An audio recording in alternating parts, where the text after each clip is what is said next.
Bonjour à toutes, mesdames, bienvenue sur ce nouveau webinaire proposé par l'association Rose Up. On est ravis d'accueillir en cette nouvelle année 2021 Jocelyne Roland qui est kinésithérapeute. Bonjour Jocelyne, merci Bonjour, beaucoup d'être là. bonjour à toutes. Une nouvelle fois voilà, avec nous puisque Jocelyne intervient très régulièrement dans nos webinaires et à la Maison Rose de Paris. Donc je me présente pour celles qui ne me connaissent pas, je suis Elodie Benoît, chargée de mission à la Maison Rose de Bordeaux. Et voilà, on a le plaisir maintenant d'accueillir, je crois, tous les jeudis ou tous les 15 jours, Jocelyne Roland Oui, sur justement des thématiques par rapport à la kinésithérapie. Donc le thème qui nous réunit aujourd'hui, c'est les activités physiques que l'on peut faire après avoir subi une intervention mammaire lorsqu'on est touché par un cancer du sein. Donc, je vais laisser la parole à Jocelyne. On va faire l'atelier en deux temps. Dans un premier temps, Jocelyne va vous montrer voilà, ses conseils et va peut-être vous partager, d'ailleurs, je vous ai mis le partage d'écran, Jocelyne, voilà, une oui, présentation. Et puis par la suite, je ferai remonter vos questions, vos témoignages, que ce soit sur la plateforme Zoom ou sur Facebook Live, puisqu'on a la chance voilà, que cet atelier soit rediffusé en live sur la page Facebook de l'association Rose Up. Donc voilà, ce webinaire vous est offert par notre association que vous connaissez maintenant et qui informe et accompagne les femmes touchées par tout type de cancer et qui défend les droits des patients. Donc sans plus tarder, je laisse la parole à Jocelyne et je vous dis à tout à l'heure. merci Elodie. Merci. Donc, bonjour à toutes. Je vais effectivement partager mon écran pour vous montrer une présentation que vous pourrez demander ensuite à Rose Up. Mais cette présentation, elle se continuera en fait dans 15 jours, puisque l'idée, c'est de vous parler d'activité physique. Mais vous verrez, il y a tellement d'activités physiques que j'ai fait en fait deux rubriques. Aujourd'hui, on va parler pas mal des activités physiques de loisirs. Et puis pas seulement de loisirs, vous verrez les activités quotidiennes aussi. Et puis, dans 15 jours, on parlera des activités plus sportives. Mais donc, pour vous expliquer tout ça, je partage mon écran avec cette présentation PowerPoint que j'espère vous voyez maintenant. Elodie, juste si tu peux me dire si tu vois bien ma présentation, si tout le monde la voit bien. Oui, tout le monde la voit bien, Jocelyne, Ah c'est ben, bon. c'est super, parfait. À tout à l'heure. À tout à l'heure, merci Elodie. Alors voilà, je vous ai mis déjà les deux dates. Et puis aujourd'hui, alors pourquoi je vous parle de tout ça? Parce que je sais par le contact avec mes patientes au quotidien, dans mon cabinet de kiné, je sais combien les questions que les femmes se posent sont importantes à partir du moment où vous êtes traité, que ce soit chirurgie, chimio, radiothérapie. Il y a beaucoup de questions concernant l'activité physique, beaucoup d'incompréhension, beaucoup d'idées reçues. C'est pour ça que j'ai marqué faire, ne pas faire, parce que souvent on vous dit qu'il ne faut pas faire ci, il ne faut pas faire ça, il faut faire comme ci, il faut faire comme ça. Et en fait, souvent on fait fausse route. Et nous, kinésithérapeutes, on doit vous expliquer ce que vous avez le droit de faire parce que ça fait partie de notre action de prévention. Et ça, c'est très important. On doit faire des choses avec vous dans les séances, mais on doit vous expliquer l'activité physique pour que vous alliez bien pendant longtemps. Et ça, c'est très important pour nous. C'est vraiment le rôle du kiné, que vous soyez en pleine forme. Et pour ça, on doit vous expliquer donc cette fameuse activité physique. Alors, première chose que je voulais vous dire, c'est que l'activité physique, par définition, c'est l'activité, enfin, c'est tous les mouvements du corps produits par vos muscles et qui vont être responsables d'une augmentation de la dépense énergétique. Ça veut dire que si vous restez assise à m'écouter, alors c'est sûr que là, on ne peut pas tellement parler d'activité physique parce qu'il n'y a pas une grande consommation d'énergie. Mais dès que vous bougez, et quel que soit le mouvement, on parle d'activité physique. Alors, je vous ai mis exprès plusieurs petits dessins ici. Par exemple, si vous avez l'occasion de monter des escaliers, que ce soit parce que vous allez dans les transports, ou que ce soit chez vous, à votre bureau, où il y a des rues, où il y a des escaliers, eh bien, vous faites une activité physique. Et ça veut dire que quand on vous dit qu'il faut faire de l'activité physique pour être en bonne santé longtemps, surtout après un cancer du sein et ses traitements, eh bien, dès que vous voyez un escalier, il faut le monter à pied. Et même un escalier mécanique, parce que ça fait partie de l'activité physique. Et si vous êtes fatigué, si c'est difficile, si vous manquez d'entraînement, eh bien, entraînez-vous à monter quelques marches, par-ci, par-là. Et puis, à la limite, vous montez 5 marches, vous les redescendez, puis vous prenez l'escalier mécanique, voyez. Mais dites-vous bien que dès que vous avez la possibilité de monter un escalier, ne passez pas à côté parce que c'est de l'activité physique. Faire du vélo, se déplacer à vélo, aujourd'hui dans les grandes villes, dans les campagnes, on peut se déplacer à vélo. Et c'est bien, même si ce n'est pas une grande balade, c'est de l'activité physique. Vous voyez, même un déplacement dans une ville, c'est considéré bien sûr comme l'activité physique, c'est important. Le ménage, on va voir tout ça en détail, mais faire son ménage, c'est de l'activité physique. Et je dis ça parce qu'aujourd'hui, vous savez bien qu'il y a des femmes, alors peut-être qu'elles ne se connectent pas forcément sur les webinaires de Rose Up, mais il y a des femmes de 80 ans, de 75 ans qui sont opérées d'un cancer du sein.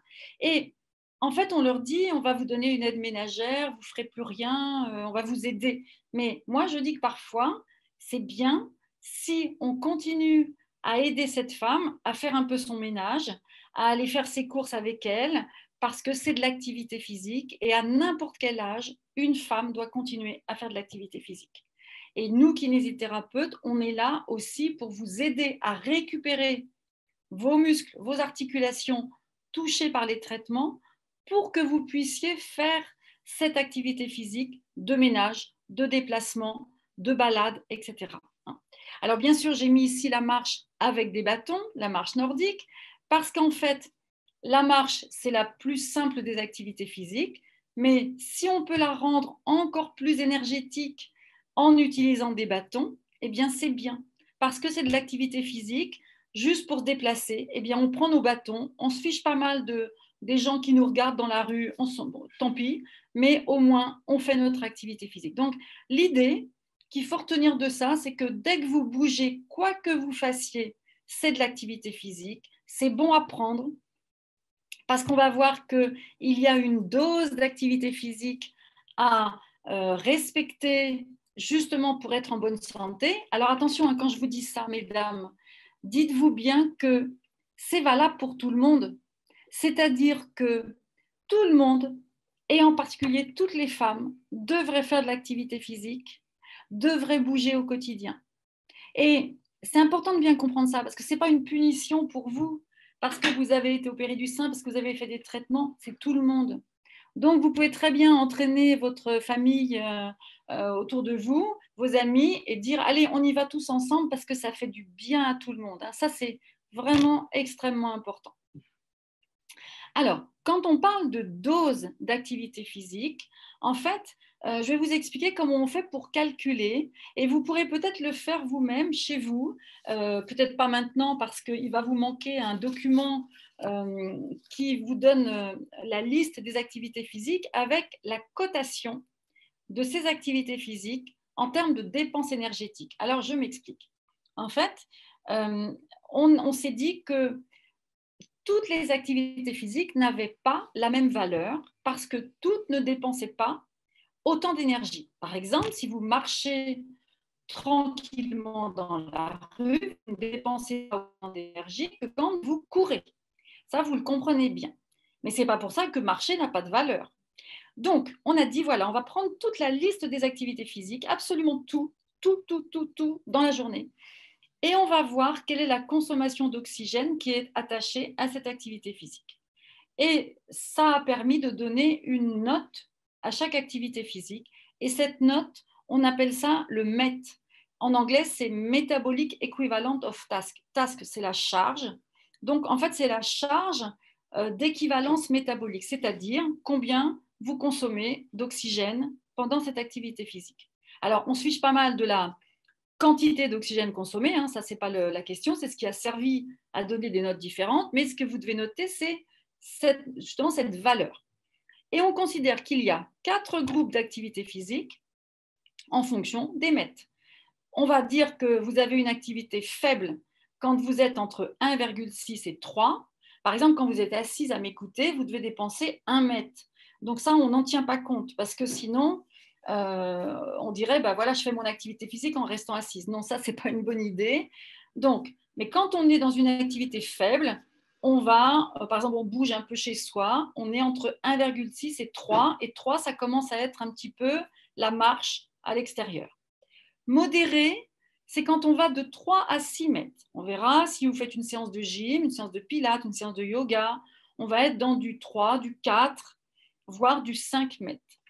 Quand on commence à être dans une technique, enfin une activité physique élevée, on est entre 6 et 9 mètres. Et alors, quand vous faites un marathon, bah, vous allez être au-dessus de 9 mètres, mais ce n'est pas forcément ça qui est bon pour la santé. Donc voilà, vous avez des grandes catégories, faibles, modérées, élevées, très élevées. Et puis vous avez, alors, je ne sais pas si vous me voyez à l'écran, mais cette liste, vous voyez, elle fait plusieurs pages. Ça, je vous le ferai passer par le biais de Rose-Up, mais vous pouvez tout à fait le trouver sur Internet. Quand vous tapez activité physique en mètres, avec MET en majuscule, vous aurez dans les documents qui vous sont proposés sur Internet que vous pourrez télécharger, vous aurez cette liste d'activités physiques avec les mètres correspondants. Et à quoi ça va vous servir? Ça va vous servir chaque semaine à faire votre dose d'activité physique dans l'état actuel des choses aujourd'hui, en comptant le ménage, les sorties pour faire vos courses et d'autres activités de loisirs, on verra lesquelles. Et on sait que pour être en bonne santé, pour aller de plus en plus vers la bonne santé, quand vous êtes en traitement, vous devez avoir chaque semaine un score qui est aux alentours de 9, 10, 11, 12 mètres. Et puis progressivement, quand vous allez sortir des traitements, que vous allez récupérer votre condition physique et le kiné va vous y aider, mais aussi les éducateurs en activité physique adaptée et puis tous les gens qui dispensent de l'activité physique, tout le monde va vous aider à retrouver une valeur de 15 mètres par semaine. Alors, je vous montre comment on calcule sa dose. Je vous ai pris un exemple d'une semaine. Alors là, je vous parle un petit peu de temps en temps d'activités un peu sportives, mais après, ne vous inquiétez pas, je vais revenir aux activités de loisirs. Par exemple, je marche tous les jours 30 minutes. Vous savez qu'on conseille, c'est l'OMS qui dit ça, tout le monde devrait marcher 30 minutes par jour. Et attention, ce n'est pas forcément 30 minutes d'affilée. Ça peut être 10 et 10 et 10. Donc, ne vous forcez pas non plus à marcher 30 minutes comme ça du jour au lendemain. Si vous êtes en chimio, par exemple, ça va être trop difficile. Donc, faites 10 minutes demain et puis peut-être 15 minutes à la fin de la semaine. Encore que là, on est jeudi, donc attendez peut-être lundi prochain pour faire 15 minutes. Et puis, seulement la semaine prochaine, vous ferez peut-être 20 minutes. Et puis, peut-être que vous resterez 2-3 semaines à 20 minutes parce qu'il vous faut le temps de récupérer des muscles. Vous voyez, ne soyez pas trop précis. Mais quand je fais 30 minutes de marche, comme la marche nous donne une note de 3 mètres, ça c'est considéré si je marche 1 heure. Quand je marche une demi-heure, c'est la moitié d'une heure. Eh bien, je prends la moitié de 3 mètres et je gagne dans mon planning 1,5. Si je fais 1,5 tous les jours, on va dire pendant 5 jours, je gagne sur ma semaine déjà 7,5 mètres. Vous vous souvenez qu'on a dit qu'il fallait que chaque semaine, vous faisiez déjà au moins 9 mètres. Alors là, j'ai déjà gagné, si je fais 30 minutes chaque jour, j'ai déjà gagné, au bout de mes 5 jours, 7,5. Je suis déjà pas mal. Alors maintenant, je fais une séance de yoga ou de pilates ou de stretching.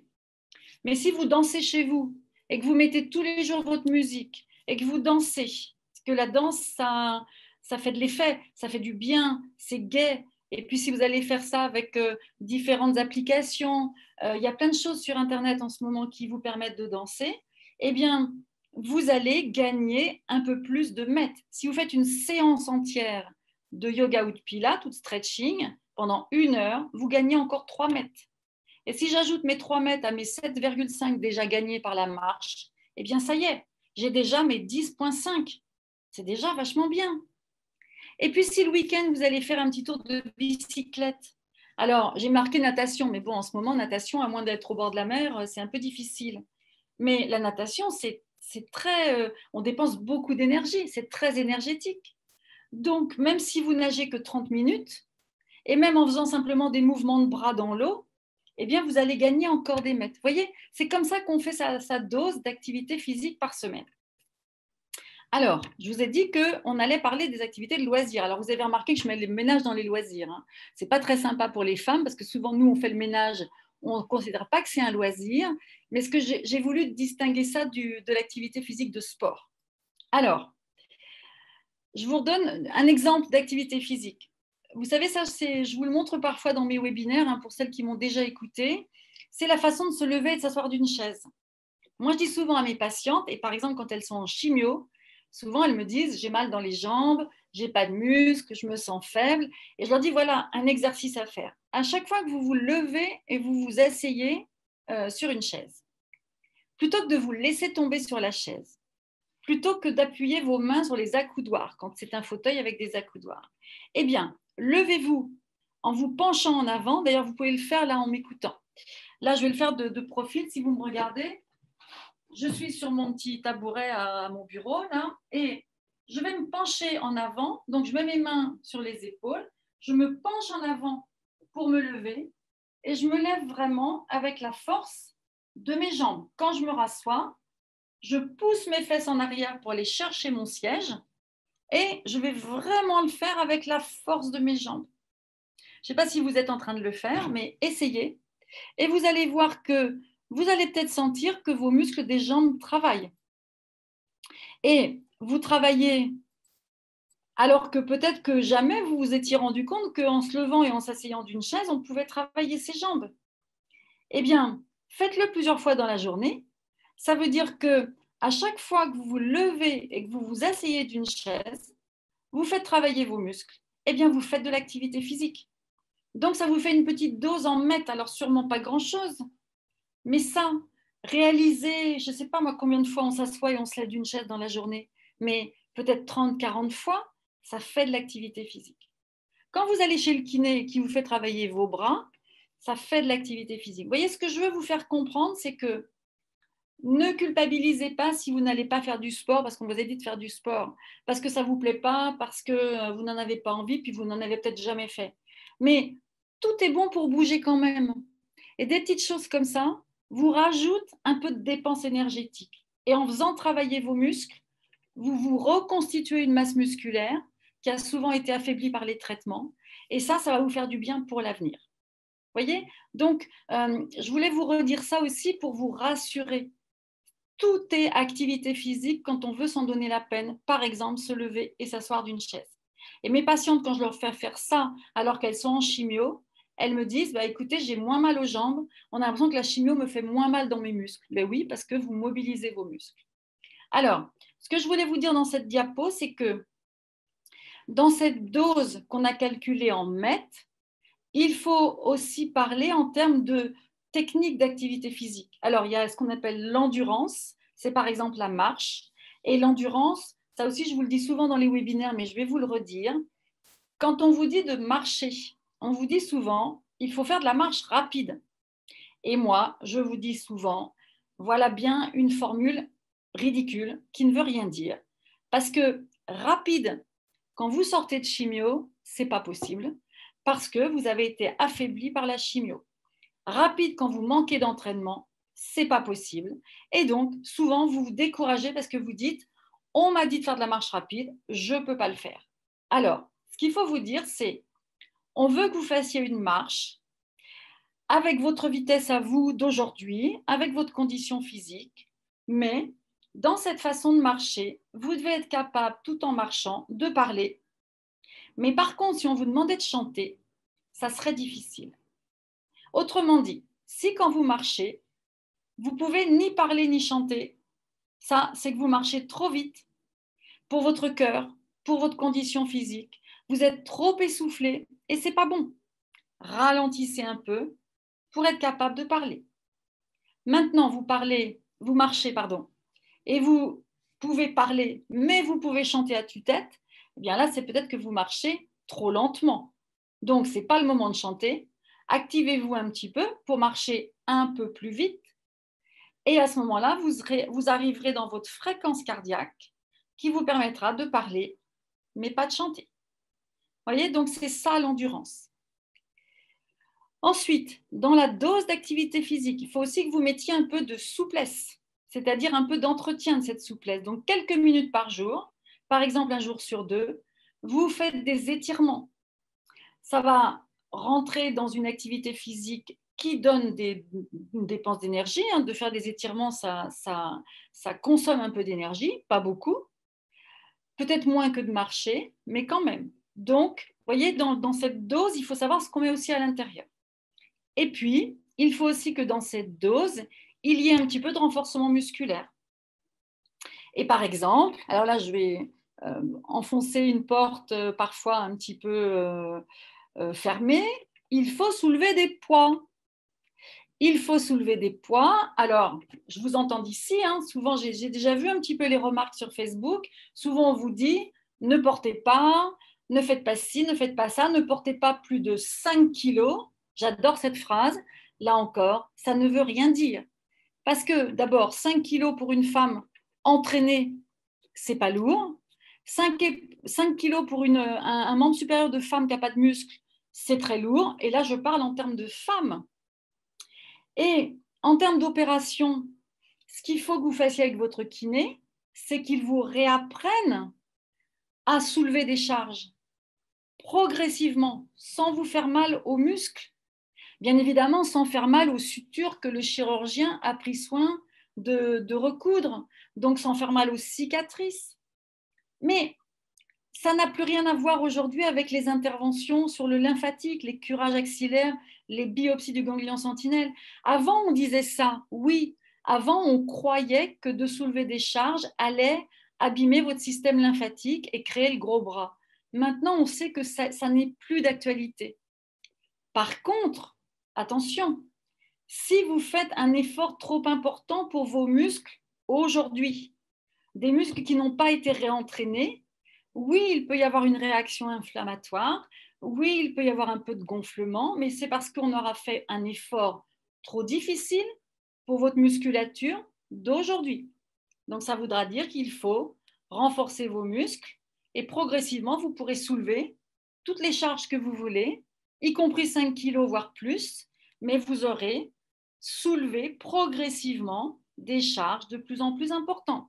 Et ça a été démontré. On peut même entraîner des femmes à faire de l'haltérophilie avec un curage axillaire. Il n'y a pas de problème au niveau du bras, du moment qu'on a entraîné cette femme et qu'elle n'a pas fait de l'haltérophilie du jour au lendemain.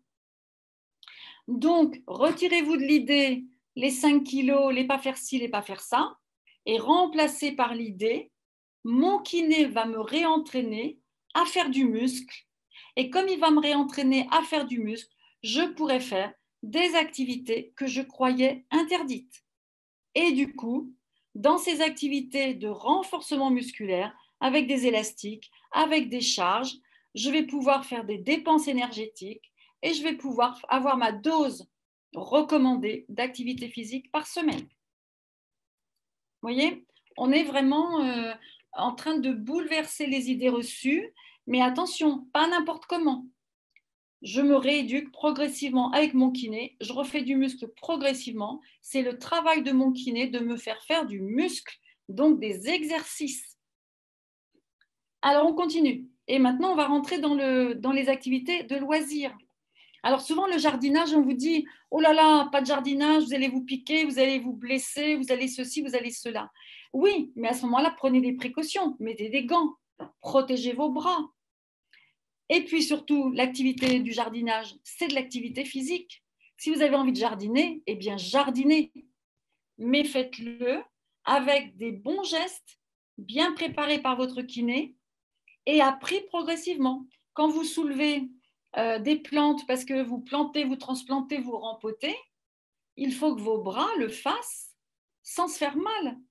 Autrement dit, il faut que vous vous soyez entraîné avec des petits pots, puis des pots de plus en plus lourds, et puis en pliant bien vos jambes, en soulevant le pot, en soufflant, en serrant votre ventre, en plaçant vos lombaires correctement pour ne pas vous faire mal au dos.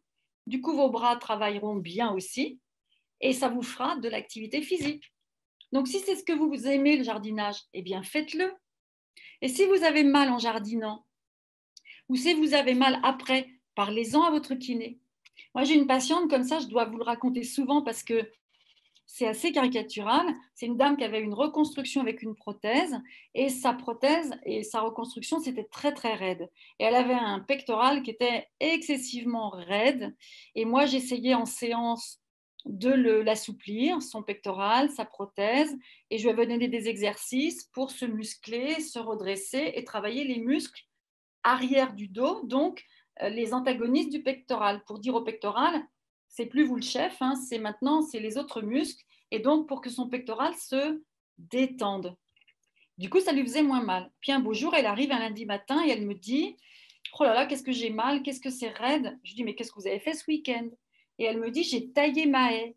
D'accord? Vous savez qu'une grande cisaille, on actionne avec les deux mains.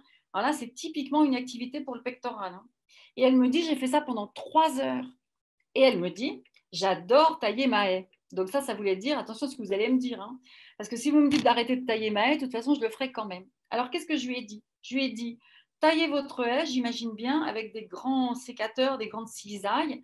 C'est typiquement une activité qui renforce votre pectoral. Donc, vous comprenez pourquoi vous avez mal, hein. Moi, j'essaie de vous le détendre. Si vous le renforcez, ça ne va pas aller. Par contre, vous me dites que vous aimez bien.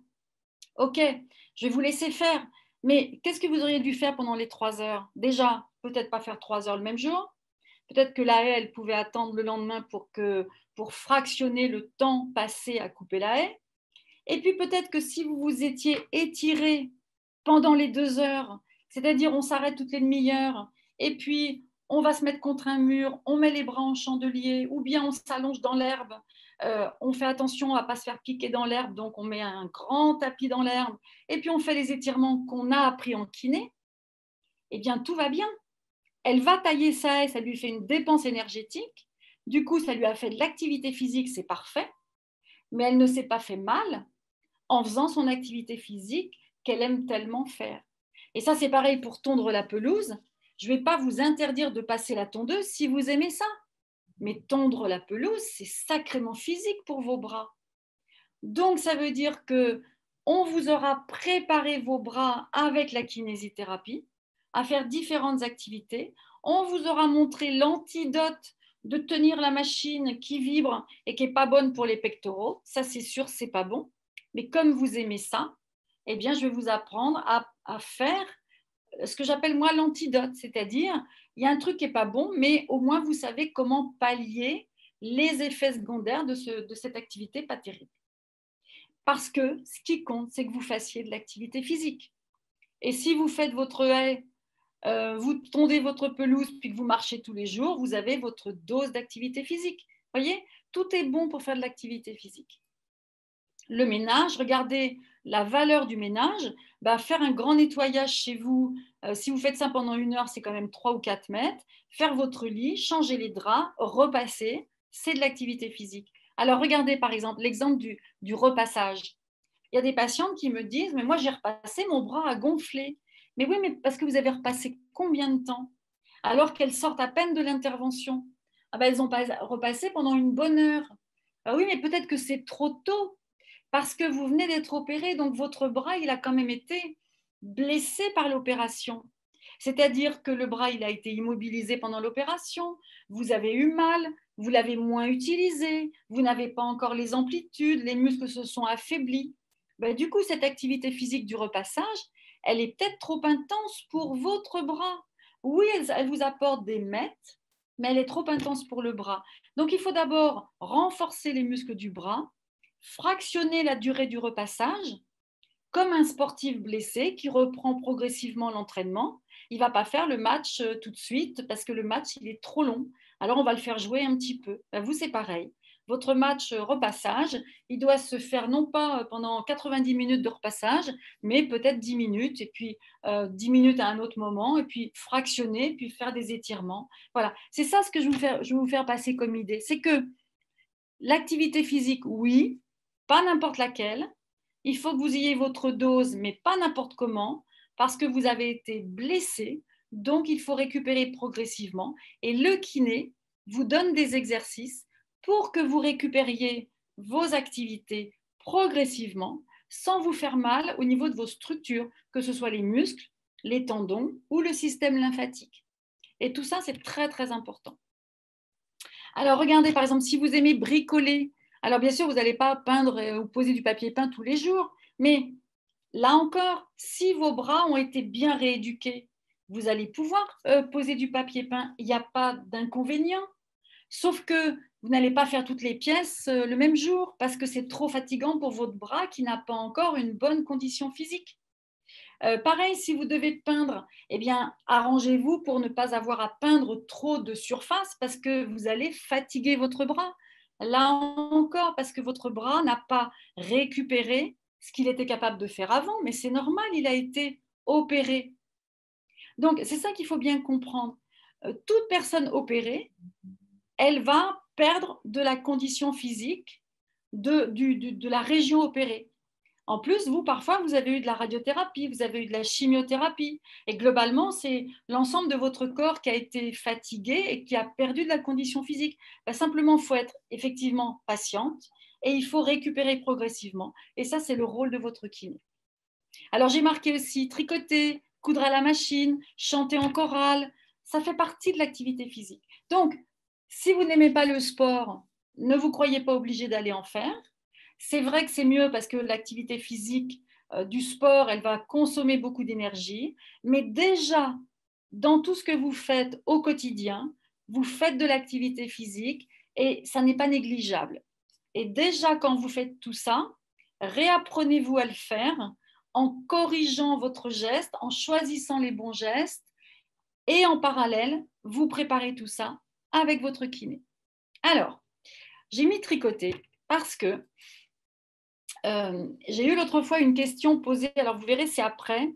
C'est une question qui venait de la Maison Rose à Paris. Et j'ai réécrit la question. Donc, bonjour Jocelyne, je viens vers toi car une adhérente vient de me demander si elle pouvait faire du tricot malgré sa mastectomie. Elle me dit que son ancien kiné le lui avait déconseillé car elle avait mal au bras et que faire du tricot ne pouvait qu'aggraver les choses. Et pourtant, cette adhérente avait très, très envie de rejoindre l'atelier tricotage de la Maison Rose. Alors, vous savez que l'atelier tricotage, c'est un atelier où les femmes se réunissent, tricotent ensemble et elles parlent, elles échangent et ça leur fait un bien fou. Et puis, il y a des femmes qui adorent tricoter. Alors, vous avez vu, tricoter, ce n'est pas une activité physique énorme au niveau des mètres, mais c'est une activité plaisir. Et il ne faut pas négliger le plaisir et les activités qui font du bien parce que c'est ce qu'on aime faire. Bon, et là, vous savez, tout à l'heure, je vous ai dit, on va voir faire, ne pas faire. Et là, on avait dit à cette femme, bah non, c'est pas possible, parce que c'est pas possible avec une mastectomie. Alors moi, s'il y a bien une phrase qui m'agace, c'est ça, parce que je ne comprends pas pourquoi, sous prétexte qu'il y a une mastectomie, on interdit de faire des choses aux femmes. Et moi, j'ai plutôt envie de transformer la phrase et de dire, moi kiné, je vais m'occuper de cette femme, je vais faire en sorte qu'elle n'ait pas de séquelles de sa mastectomie, parce qu'effectivement, une mastectomie, c'est pas rien. Mais comme elle n'aura pas de séquelles, cette femme, elle pourra faire tout ce qu'elle veut. Parce que moi, j'aurais fait mon boulot de kiné en la rééduquant et en lui montrant tout ce qu'elle peut faire pour lutter contre cette opération qui est lourde, qui s'appelle une mastectomie. Mais à la limite, si c'est une femme qui a une fracture de l'épaule, j'aurai la même attitude. Si c'est une femme qui a un curage axillaire, j'aurai la même attitude. Il n'y a aucune raison que je laisse des séquelles à cette femme. Moi, je suis là pour qu'elle n'ait plus de séquelles. Vous voyez, c'est important ça. Hein. Donc, avant qu'on vous interdise des choses, on ferait mieux de vous dire, mais madame, je vais faire tout ce que j'ai en ma capacité, dans mes compétences pour vous aider à refaire toutes les choses comme avant. Et surtout du tricot. Alors, pourquoi on dit ça? Et ce que je vais vous montrer maintenant, c'est un peu une méthodologie que vous pourriez appliquer vous-même, mesdames, face à n'importe quel désir d'activité physique, à n'importe quel désir d'activité, en vous demandant vous-même, alors voilà, je voudrais faire ça, et je vais m'interroger pour savoir si j'ai le droit ou pas. Et en vous posant la question, pourquoi n'aurais-je pas le droit? Et on va voir que dans le domaine de l'opération du sein et du creux de l'aisselle, il y a encore beaucoup d'interdits, beaucoup d'idées reçues, ce qu'on appelle des dogmes, c'est-à-dire des trucs qu'on assène comme ça aux femmes. On dit vous ne pourrez pas le faire. Mais non, c'est faux parce que les choses évoluent. Et il y a plein de choses qu'on vous aurait interdites il y a quelques années et qu'on ne doit plus vous interdire aujourd'hui. Par exemple, on sait qu'aujourd'hui, faire une prise de sang du côté du bras opéré, c'est autorisé. Prendre la tension du côté du bras opéré, c'est autorisé. Ce n'est pas ça qui va vous apporter un lymphœdème. Pas du tout, ça a été démontré. Il y a plein d'autres choses qui peuvent vous apporter un lymphœdème. Juste le fait de prendre du poids et de ne pas faire d'activité physique, ça oui, on sait maintenant que ça peut apporter un lymphœdème. Mais vous voyez, prendre la tension comme on disait avant, faire une piqûre dans le bras opéré, ça n'a jamais apporté de choses négatives à personne. Souvent, il y a quelque chose de plus qui s'est passé en même temps, mais simplement, on a mis la responsabilité sur ce qu'on croyait être dangereux, la prise de sang, le tensiomètre. Hein. Donc, vous voyez, donc souvent, on vous interdit des choses et ce n'est pas fondé. Alors, vous avez envie de faire quelque chose et vous vous dites, pourquoi n'aurais-je pas le droit? Alors, est-ce que ça ne serait pas par hasard un geste répétitif? Alors, je vais reprendre le tricot parce que c'est pratique, le tricot. Alors, je tricote, hein. Moi je ne suis pas douée pour tricoter, mais je tricote et effectivement, j'ai toujours les bras en bas, donc c'est la troisième position là, le bras en bas, et je suis tout le temps comme ça pendant des heures de tricotage. Bon, bah oui, c'est un geste répétitif, mais franchement, qu'est-ce qui vous empêcherait pendant que vous tricotez, de temps en temps, vous posez vos aiguilles et puis vous levez les bras pour vous détendre, pour aller dans l'autre sens, pour faire circuler le sang. Qu'est-ce qui vous empêche de faire ça? Rien. Il faut juste y penser. Par exemple, quand je fais de la randonnée, je marche longtemps. Si je marche longtemps sans trop bouger mes bras, ben, j'ai les doigts qui gonflent, plus ou moins. Moi, je n'ai pas été opérée, mais même sans être opérée, quand on marche longtemps avec les bras en bas, les mains en bas, on peut avoir les doigts qui gonflent. Ben, si vous avez un côté qui est plus fragile que l'autre, parce que justement, vous avez été opéré, et que votre bras, il n'a pas encore retrouvé toute sa mobilité et toute sa musculature pour que ça draine bien. Et peut-être que votre creux de l'aisselle, il est un peu fibreux parce que votre kiné, il n'a pas fini de faire son travail de défibrose du creux de l'aisselle et que la circulation lymphatique, elle est un peu limitée. Eh bien, quand vous marchez longtemps, levez vos bras, mais ça ne vous empêche pas de marcher en randonnée. Et donc, ça ne vous empêchera pas de tricoter si vous levez les bras régulièrement. Vous voyez, là, on est en train de parler de la qualité de l'activité physique. On n'est plus en train de parler de quelle activité physique faire. On est en train de dire, quand je la fais, comment je m'arrange pour qu'elle soit bonne pour moi. Et là, il y a Monique qui pose une question. Monique, elle dit, peut-on rejouer au golf ou au tennis après une mastectomie et un curage axillaire? Et ma réponse est, oui, on peut tout refaire du moment qu'on le fait progressivement. C'est-à-dire qu'il faut que votre kiné ou votre prof de golf ou de tennis, ou vous d'ailleurs, hein, Monique, vous fassiez des exercices préparatoires pour rejouer au golf ou au tennis. Un peu comme ce que vous avez fait quand vous avez appris à jouer au golf ou appris à jouer au tennis. Et il faut qu'en parallèle, votre kiné vous remuscle pour l'activité golf et l'activité tennis. Alors, à lui de voir ce qu'il peut vous faire faire comme exercice. Et il faut que vous ayez les amplitudes progressivement, et ça, c'est aussi le boulot du kiné, pour que vous puissiez jouer au golf ou au tennis. Et puis, bien sûr, quand vous allez rejouer au tennis, eh bien, vous n'allez pas rejouer tout de suite contre quelqu'un qui va vous envoyer des boulets de canon parce que votre bras, il ne sera peut-être pas assez solide encore aujourd'hui pour récupérer des boulets de canon dans la raquette. Donc, vous jouerez contre un mur, doucement, des séances pas trop longues, etc. etc. Vous voyez, vous trouvez une progression dans votre rééducation à jouer au golf ou au tennis. Et le golf, pareil. Moi, je ne joue pas du tout au golf, donc je ne peux pas trop vous conseiller. Mais je peux tout à fait, avec une patiente qui m'explique comment elle joue au golf, je vais lui dire comment vous avez appris, qu'est-ce que vous avez fait au début, combien de temps vous jouez, alors jouez la moitié ou un tiers du temps.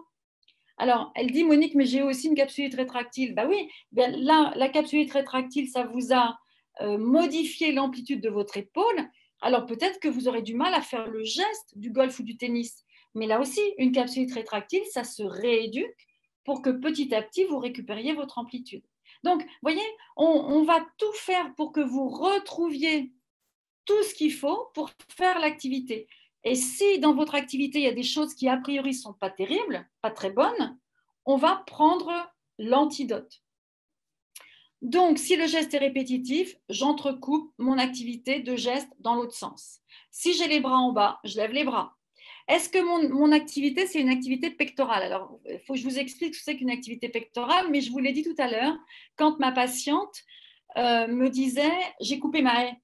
Alors, prenez un grand sécateur et puis appuyez fortement une cisaille, tout de suite, ça vous fait mal dans les pectoraux. Donc, ça veut dire que ça travaille énormément.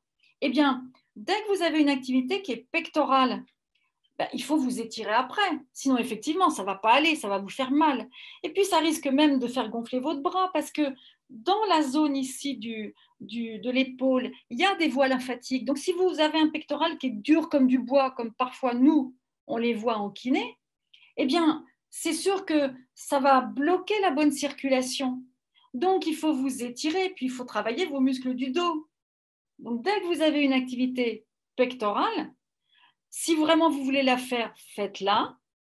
Mais votre kiné doit vous montrer des exercices pour vous muscler le dos et avoir un dos béton, c'est-à-dire encore plus fort que votre pectoral. Et en parallèle de votre activité physique pectorale, eh bien, vous devrez faire des activités physiques de musculation de votre dos. Sinon, effectivement, ça ne va pas aller parce que vous allez aller vers l'arrondi du dos, la fermeture des épaules et de toute façon, vous aurez mal à un moment ou à un autre. Donc là, ça ne sera pas bon. Ensuite, est-ce que vous avez de l'expérience dans le domaine? Monique, elle nous dit, peut-on rejouer au golf ou au tennis? Et là, quand une patiente me dit ça, je lui dis, est-ce que vous avez déjà joué ou jamais? Parce que si vous avez déjà joué, vos muscles ils sont déjà un peu préparés, ils sont déjà un peu forts. Votre corps, il est habitué, il va vite reprendre une façon de faire. Et donc, votre corps ne va pas être épuisé tout de suite parce que vous n'avez pas d'entraînement. Il a une mémoire, le corps, hein, donc il va se souvenir un peu du geste. Maintenant, si vous n'avez jamais fait du golf ou du tennis, peut-être qu'avant de vous remettre au golf ou au tennis, vous allez devoir faire de la gym, du pilate, renforcer vos bras avec des élastiques, faire des activités plus basiques, mais qui vous préparent aux futurs gestes sportifs. Et là, c'est pareil pour le jardinage, c'est pareil pour le ménage. À la limite, vous venez d'être opéré, vous voulez faire un lit et puis vous voulez soulever le matelas.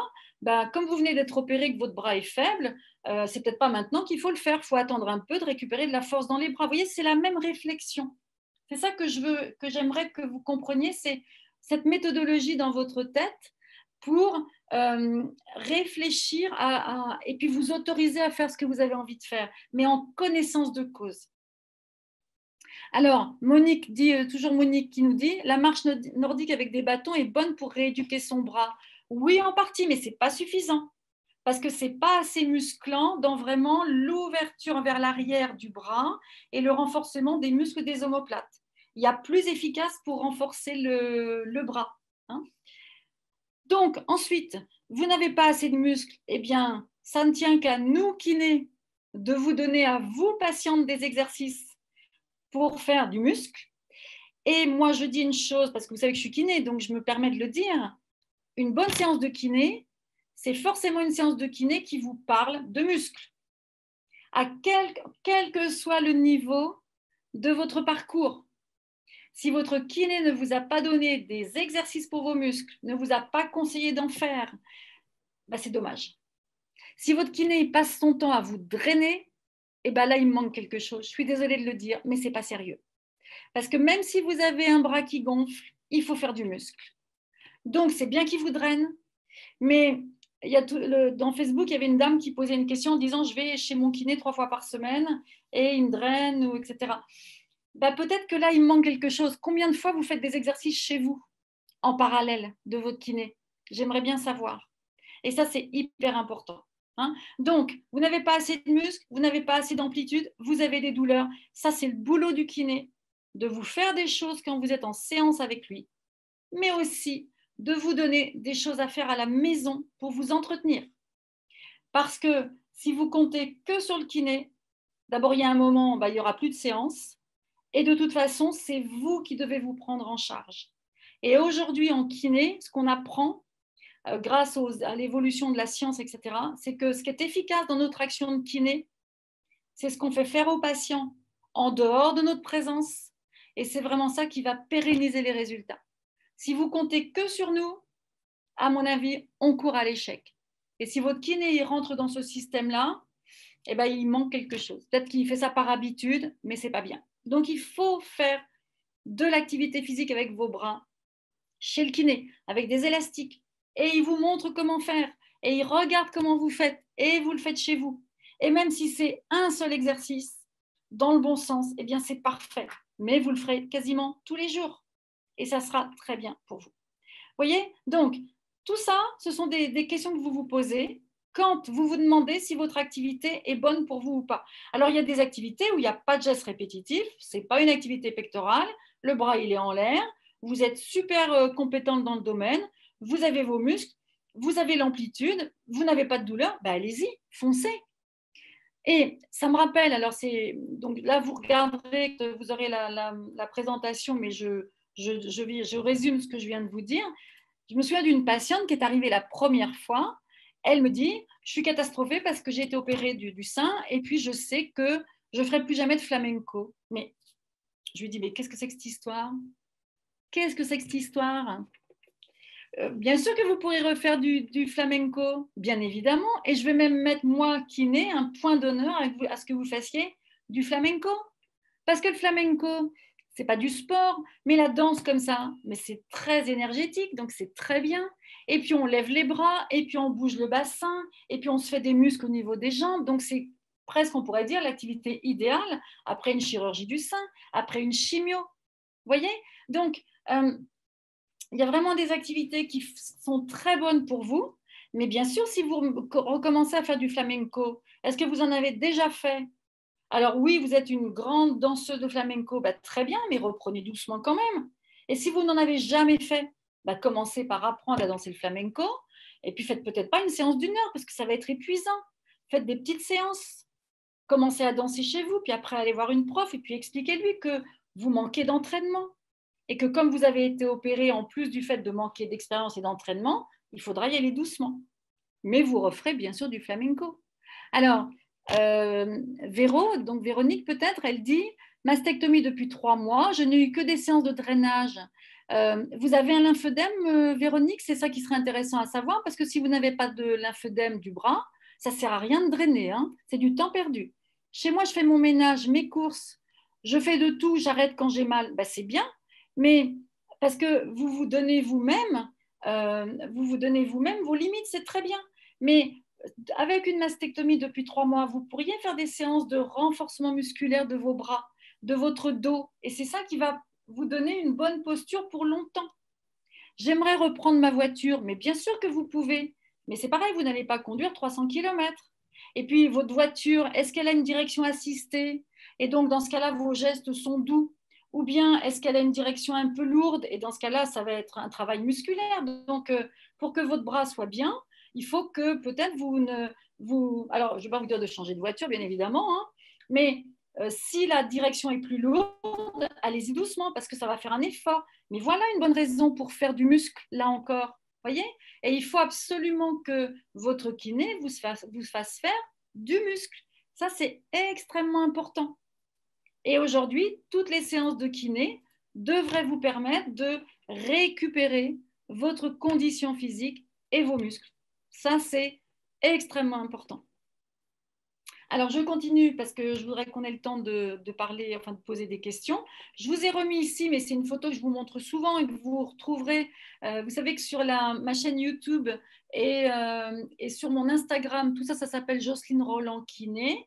Vous trouvez des exercices à faire, des exercices avec des élastiques, des exercices avec des recherches d'amplitude pour récupérer de la souplesse.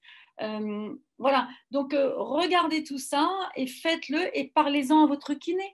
Parce que vous savez, parfois les kinés, parfois on est habitué à faire quelque chose et on est un peu dans la routine parce qu'on a des journées très longues, parce qu'on a beaucoup de travail et puis on fait un peu les choses de manière machinale. Et bien des fois, vous dites à votre kiné, bah, tiens, j'ai entendu dire qu'on pouvait faire des rééducations avec des élastiques, qu'on pouvait muscler, et puis il va vous le faire faire. Hein, c'est pas... c'est important de parler avec votre kiné et puis de négocier avec lui, puis de montrer que vous en voulez. hein. Parce que vous savez, quand une femme nous dit j'ai pas envie de faire, nous, des fois, on n'a pas le temps de la convaincre, mais si une patiente nous dit allez, qu'est-ce que vous me donnez là pour renforcer mes muscles? Ben, nous, on est content, puis on y va, on fonce. Et ça vous fera vraiment du bien et pour longtemps. Donc là, je vous ai remis la façon d'étirer votre pectoral. Parce que je dis souvent, le pectoral, c'est l'ennemi public numéro 1 des femmes opérées du sein. Parce que c'est un muscle qui va être irradié, qui va être raide, trop fort, douloureux. Donc, souvent, on cherche à muscler donc les antagonistes. Et je vous ai mis aussi ici une petite chose en guise de conclusion, en quelque sorte, c'est ne culpabilisez pas quand vous avez du mal à vous y remettre. C'est normal que ce soit difficile de vous remettre à l'activité physique. Vous êtes une sportive blessée. Une sportive blessée, elle va doucement quand elle se remet à l'activité physique. Donc, vous aussi, vous devez y aller progressivement. Et retenez bien ce que je vous ai dit. L'activité physique, pour moi, le repassage, vous avez compris, c'est une activité physique. Faire votre ménage, c'est une activité physique. Donc, il faut vous y remettre progressivement parce que vous n'avez plus l'entraînement pour le faire. Et pensez aussi que tout ce que vous vivez actuellement dans vos traitements, qu'on appelle des freins à l'activité physique, raideur, douleur, manque de muscles, fatigue, prise de poids, tout ça sont des freins à l'activité physique. Donc, c'est normal que ce soit difficile pour vous. Il y a des freins. Mais sachez aussi que tous ces freins, ils sont traités par l'activité physique. Donc, c'est pour ça aussi qu'il faut vous y mettre. Mais en cherchant ce qui est bon pour vous, comment nous, les kinés, on peut vous aider à faire pour que votre corps soit solide, musclé, souple, pour faire cette activité physique, quelle qu'elle soit, eh bien, vous allez voir que tout va être possible. Et ce que je vais dire maintenant, peut-être que ça va vous paraître bizarre, mais toutes mes patientes, hein, elles sont comme vous. Dès qu'elles ont eu un curage axillaire, on a l'impression que c'est la fin du monde. Mais dites-vous bien que oui, bien sûr, c'est important un curage axillaire, je n'ai pas dit le contraire. Mais logiquement, avec un curage axillaire, quand vous êtes bien rééduqué, vous pouvez tout récupérer. Une femme qui a une tête de l'humérus, une épaule éclatée parce qu'elle a eu une fracture, qui a consolidé, mais qui a mal consolidé, parce que du coup l'articulation est perturbée, elle récupérera peut-être jamais son épaule, parce que l'os n'aura pas récupéré. Mais au niveau du curage, c'est plutôt une question de récupérer ce qui est autour, c'est-à-dire la mobilité, la force, et puis vous, la confiance dans votre bras. Donc, ne imaginez pas que c'est la fin du monde. Si vous êtes bien rééduqué, donc ça c'est le rôle du kiné, vous allez pouvoir tout refaire. Et après, vous choisissez dans les gestes que vous voulez faire, ceux qui sont bons, ceux qui sont très bons, ceux qui sont moins bons et ceux qui sont mauvais. Et s'ils sont mauvais mais que vous voulez quand même les faire, eh bien, tout ce que vous ferez comme antidote vous permettra quand même de faire ces gestes, même s'ils ne sont pas trop bons, mais vous saurez comment corriger le côté un petit peu mauvais de ces gestes. Vous voyez, j'espère que je me suis bien fait comprendre. Et donc, ce que j'ai marqué aussi à la fin, parce que ça c'est important aussi quand on parle d'activité physique, on dit aussi aujourd'hui que, bien sûr, il faut faire de l'activité physique, il faut bouger. Pour toutes ces raisons que je vous ai mis là, parce que bouger, ça fait du bien à tout le monde, hein, et en particulier à vous. Mais dès que vous êtes en chimio, il faut bouger. Alors, il faut prendre du temps pour vous reposer quand vous êtes fatigué, bien évidemment, mais ce qui défatigue le plus, c'est l'activité physique, hein. Donc, allez vite, vite, vite vous promener quand vous êtes en chimio, parce que ça va vous faire du bien. Et aujourd'hui, ce qu'on sait, c'est qu'il faut se méfier d'une chaise. Pourquoi c'est dangereux une chaise? Parce qu'on y reste des heures. Et aujourd'hui, on dit que rester assis, c'est ce qu'il y a de pire pour la santé. Donc, en ce moment où on est moins mobile parce qu'il y a eu vos traitements, il y a le confinement ou le couvre-feu, le confinement qui n'est plus le déconfinement, mais on ne bouge quand même pas trop, le télétravail, eh bien, attention, levez-vous, bougez de votre chaise. Parce que même si vous faites de l'activité physique, si vous restez des heures assises, ce n'est pas bon pour la santé. Voyez? Donc, faites attention à ça, pensez-y. On est assis le moins longtemps possible. On se lève, on se met contre le mur pour sentir la verticale, pour se tenir droit. Et ça fait beaucoup de bien. Voilà. Merci, mesdames. Merci à vous. Et si vous avez des questions, je vous écoute. Merci beaucoup, Jocelyne. Est-ce que vous pouvez enlever le partage d'écran? Comme Tout ça, à on fait. pourra Tout, mieux vous tout à voir fait. Tout quand à vous fait. répondrez aux questions. Arrêtez de partager. Ah, Voilà. super. Merci beaucoup pour cette explication voilà, très claire. On a beaucoup de témoignages sur Facebook et sur Zoom en ce sens. Voilà, que de propos rassurants et éclairants par Anne-Marie sur Zoom. Merci beaucoup Maud aussi qui va reprendre le travail plus sereinement lundi parce qu'elle saura répondre à la fameuse phrase «Est-ce que tu peux porter ça?» Sur Facebook également, on a Marie-Jo qui souhaiterait avoir une kiné comme vous et qui vous remercie pour ses conseils. Marie également pour ses conseils rassurants. On a également des questions et des témoignages. Alors, je vais passer aux questions de suite. Mais ce que je voulais dire pour les kinés, vous savez qu'il y a le réseau des kinés du sein et aujourd'hui, on est 600 en France, 600 kinés. On est motivés et on est formés à prendre en charge les femmes opérées du sein. Et ça, c'est quelque chose de très important. Parce que tous les kinés n'ont pas été forcément formés et surtout formés à ce qui se fait aujourd'hui. Hein, donc, c'est très important. Merci. J'allais y venir oui, du réseau D'accord. RPS. J'en ai encore parlé hier au téléphone à une adhérente Ouais. qui a appelé. Alors, Sabine qui vous remercie pour les conseils. Elle a débuté les exercices en totale confiance. On avait également, je crois, Sylvie ou Hélène sur Facebook qui avait fait vous savez, l'exercice avec la chaise au début du webinaire. Oui. Et voilà, ça lui réussissait bien. Je vais y arriver. Alors, on a une question de Monique sur Zoom. Est-ce que la marche nordique avec les bâtons est bonne pour rééduquer son bras? Oui, alors j'ai dit un petit peu tout à l'heure ça. En fait, c'est pas suffisant. C'est pas D'accord. suffisant parce que d'abord, on a les bras en bas, même s'ils sont un petit peu écartés du corps. Il faut aussi faire des exercices en l'air et il faut faire des exercices avec des. Vous voyez, j'ai mes sangles derrière moi parce que là, je suis dans mon cabinet et ces sangles, ça donne vraiment de la résistance. C'est différent et il faut rééduquer vos bras aussi en appui, c'est-à-dire à quatre pattes, faire des exercices de gainage.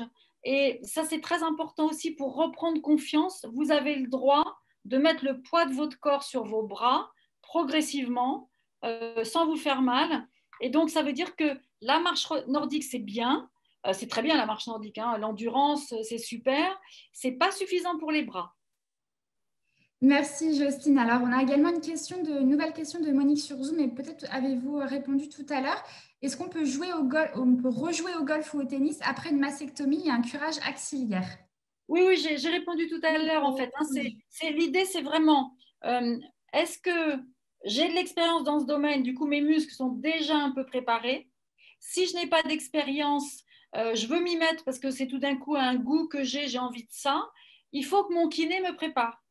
Et mon kiné, il va me préparer avec le travail des muscles pour jouer au golf et au tennis sans me faire mal, c'est-à-dire avec des muscles forts, parce que le tennis, quand on reçoit une balle dans la raquette, il faut que le bras soit musclé.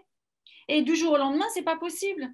Donc, comme le bras a été blessé, qu'il y a eu des interventions, on ne peut pas le faire du jour au lendemain. Donc, il faut d'abord que le kiné muscle, et après, on va progressivement jouer et apprendre à faire le bon geste au tennis.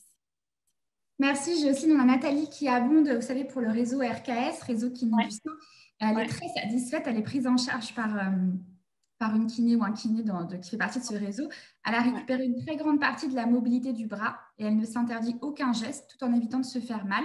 Et donc, elle vous remercie pour ces conseils très réconfortants. Bah ouais, c'est très bien, mais c'est important, vous savez, parce que la chirurgie du sein, c'est un domaine où il y a encore énormément de barrières que l'on met aux femmes. Et moi, c'est ce qui me révolte, parce qu'on pourrait faire beaucoup plus de choses avec toutes nos patientes, mais souvent dans leur tête, malheureusement, elles ont entendu des choses qui les freinent. Et il faut être freiné pour pas se faire mal, mais il faut pas être freiné dans l'idée je vais plus faire ci, je vais plus faire ça. Alors, Euh, Florence, je vais répondre à la question de Florence qui dit quels voilà, sont je les vous risques de laisse piqûres de répondre. rosier pour le bras.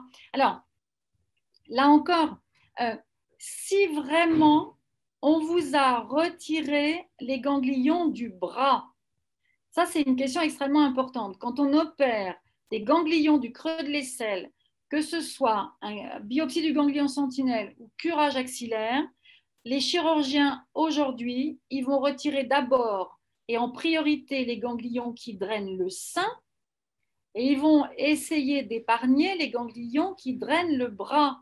Parce que c'est pas du tout. Si vous voyez dans le creux de l'aisselle, il y a une espèce de pyramide à 3 étages. En bas, c'est les ganglions qui drainent le sein. Au milieu, c'est un mélange des ganglions qui drainent le bras et le sein. Et en haut, c'est les ganglions qui drainent le bras. Enfin, quand je dis le bras, le membre supérieur.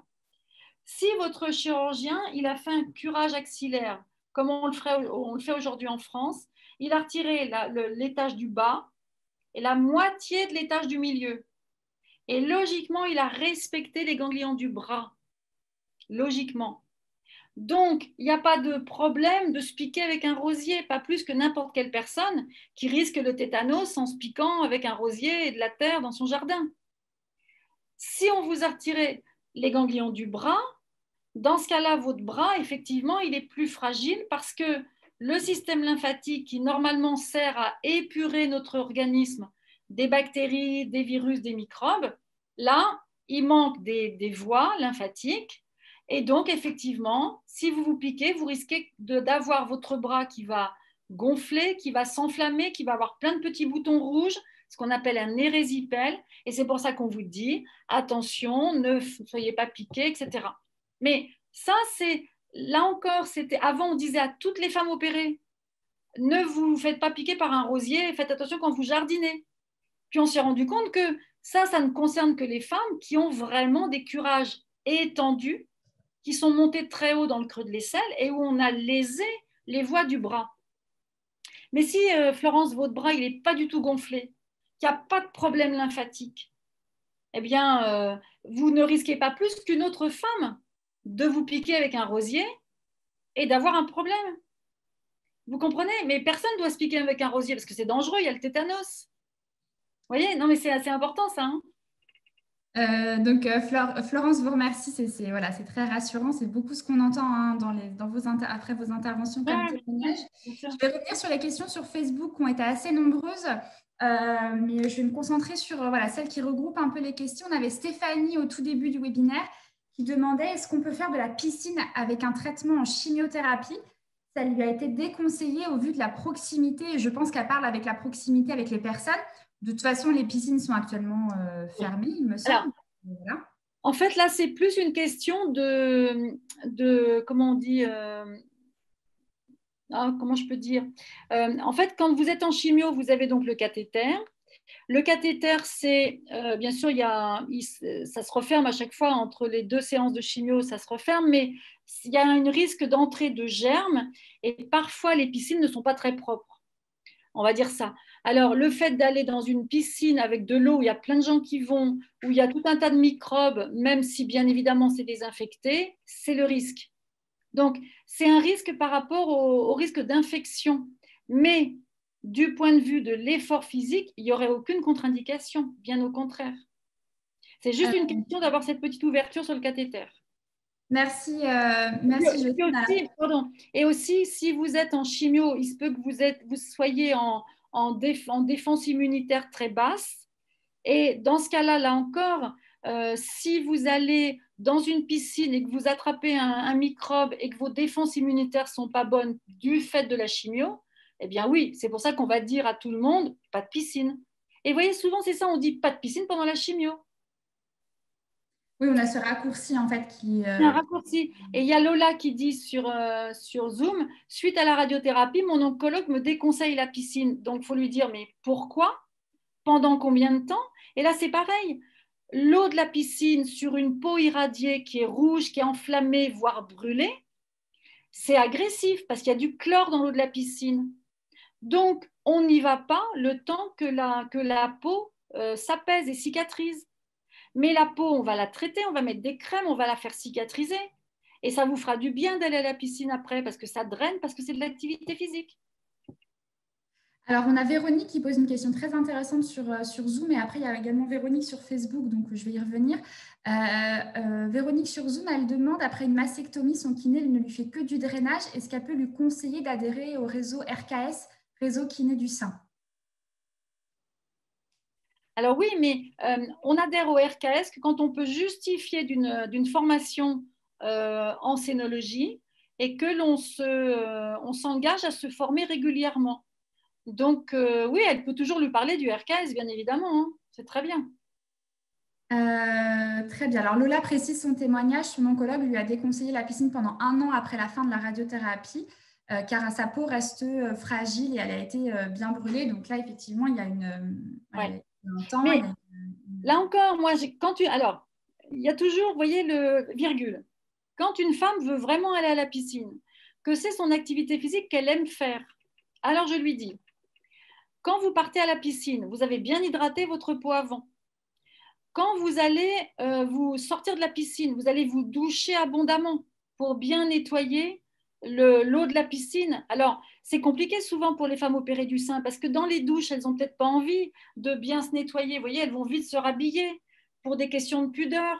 Mais là, il faut qu'elles fassent vraiment couler l'eau pure sur leur poitrine, sur leur thorax pour vraiment éliminer le chlore. Et puis, dès qu'on se rhabille dans la cabine, on emporte sa crème hydratante. Et tout de suite, avant de rentrer chez soi, sur une peau bien déchlorée, on se met sa crème. Comme ça, la peau, elle n'a pas le temps d'être abîmée. Mais si on a le temps de rentrer chez soi, on n'a pas pris sa douche, on a le chlore, on n'a pas mis sa crème, puis on va se doucher que le soir, ben là, oui, la peau, elle ne va pas aimer. Vous voyez, donc il y a toujours des adaptations. Et alors, la question, merci Jocelyne. Je vais passer à la question de Véronique sur Facebook qui demande si faire du rameur après une mastectomie, est-ce que c'est pas trop, Voilà. Mais alors, je ne sais pas si vous savez, mais moi, j'ai développé le rameur justement pour les femmes opérées du sein parce que le rameur, c'est le geste idéal parce que ça renforce les membres inférieurs. Donc, après une chimio, c'est parfait.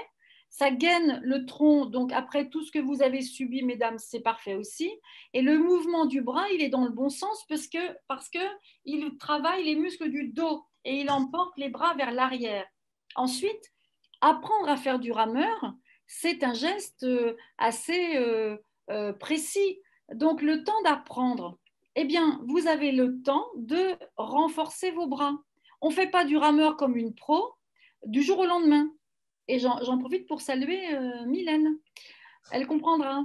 Donc, on ne fait pas du rameur du jour au lendemain. Du coup, le temps d'apprendre le geste, eh bien, on réapprend à ses muscles à ramer. Et après, une fois qu'on est déjà un peu plus entraîné, eh bien, on pousse plus sur ses jambes, on tire plus sur ses bras. Il n'y a pas d'urgence, ça peut se faire très progressivement. Et c'est pour moi le geste idéal parce qu'il est symétrique. Oui. Alors, on a Sylvie sur Facebook qui avait repris ce témoignage aussi. Elle fait de la natation, enfin, elle estime que la natation, c'est super, ainsi que l'aquagym. Et elle a fait après une cicatrisation complète après la radiothérapie. Et elle fait actuellement du rameur auprès du club d'aviron de Rouen. Donc, on vous Ah ben, salue. super, bravo, bravo, c'est génial. Rouen. C'est génial. Je crois que j'ai fait le tour. Alors, vous avez été nombreuses à poser, pas poser forcément des questions, mais à faire remonter les témoignages sur Facebook. Donc, comme on vous le dit, c'est un peu difficile de gérer les deux plateformes en même temps. Donc, essayez de vous inscrire sur Zoom pour qu'on puisse prendre en compte vos questions. Je crois qu'on a fait le tour. Juste, mesdames, pour rebondir sur la thématique, donc Jocelyne va intervenir sur une deuxième fois sur quelle activité physique faire.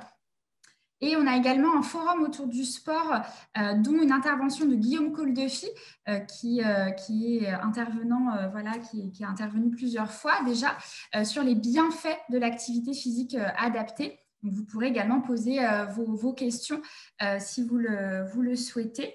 Alors, on a une dernière question sur Zoom de Cannes. Quels sont les meilleurs mouvements en natation ou les meilleurs nages à effectuer? Alors, là, on est exactement dans la démonstration que j'ai faite tout à l'heure. Si on veut la nage qui est la meilleure par rapport à ce fameux pectoral qui est trop fort, eh bien, à cette femme qui est plutôt recroquevillée, je vais plutôt lui conseiller de faire de la brasse parce que avec la brasse, je pousse l'eau derrière moi et je muscle mes muscles du dos et j'étire le pectoral. Donc, la brasse, c'est l'idéal. Le dos crawlé, c'est l'idéal parce que là, je travaille l'amplitude de mes bras. Et donc là, ce sont des activités qui ne sollicitent pas le pectoral, mais qui renforcent les muscles antagonistes du pectoral. Maintenant, si j'ai vraiment envie de nager le crawl, eh bien, j'irai nager le crawl. Mais le crawl, il renforce mon pectoral. Donc, il faudra qu'à la fin de ma séance de natation, j'étire mon pectoral si je sens que mon pectoral, il est trop dur, parce qu'il a été irradié, parce qu'il a subi tout ce qu'il a subi. Vous voyez, l'idée, c'est j'examine un peu le mouvement et je comprends par rapport à mes difficultés. Et les difficultés, c'est très souvent le pectoral trop fort. Merci, Jocelyne. Une dernière question sur Zoom de Floriane. Que pensez-vous du LPG précocement en post-opératoire, pardon, pour prévenir la fibrose du creux axillaire et la diminution de risque de lymphodème à terme? Alors, moi, je connais bien le LPG parce que j'ai beaucoup travaillé avec. Donc, mon idée, elle est, vous voyez, j'essaye d'être la moins partiale possible, enfin, la plus correcte possible. Moi, je pense que rien ne vaut les mains du kiné pour commencer, et puis les exercices que vous ferez d'assouplissement du creux de l'aisselle. Ça, c'est très, très important. Si vraiment vous avez l'impression que votre creux de l'aisselle il est trop raide parce qu'il y a eu un retard dans la prise en charge, les précédentes séances n'ont pas fait suffisamment de bon travail, oui, bien sûr, on peut utiliser le LPG pour gagner du temps, pour gagner sur la fibrose. Mais logiquement, une bonne prise en charge très précoce doit permettre d'avoir les amplitudes complètes et pas de fibrose. Et avec les mains, ça suffit. Donc, Merci. le LPG, c'est vraiment quand les mains n'ont pas réussi à faire le bon boulot. Merci beaucoup, Jocelyne. Alors, je vais juste revenir. On avait Hélène en tout début de webinaire sur Facebook, voilà, qui nous remerciait qui disait que c'était très important de penser à son bien-être physique et à la charge musculaire et qu'elle continuait la danse tous les jours. Donc, on vous salue, Hélène, évidemment. Et il y avait aussi des dernières questions sur notamment le lymphodème de Delphine sur Facebook. Je vous renvoie vers le webinaire qu'on a fait avec Pascal Gousset, qui est kiné, qui intervient notamment à la Polyclinique de Bordeaux-Nord et qui est spécialisé sur les questions du lymphodème et qui a fait un webinaire, je crois que c'était juste avant les congés, vers le 21 ou 22 décembre. Donc, il est en replay sur la page Facebook de Rose Up Association dans le petit onglet vidéo. Donc, si vous voulez aller voir pour toutes ces questions. Merci beaucoup, Jocelyne, pour cette présentation, ces conseils. Je vous dis à bientôt. Je vous souhaite à toutes, mesdames, une très belle année pour celles que je n'ai pas encore eues au téléphone ou vues au début du webinaire. Et je vous dis à bientôt et je vous souhaite une belle fin de journée. Donc, l'atelier vous a été offert par l'association Rose Up, qui informe et accompagne les femmes touchées par un cancer et qui défend les droits des patients. À très bientôt. Au revoir. Merci, au revoir à toutes, à bientôt.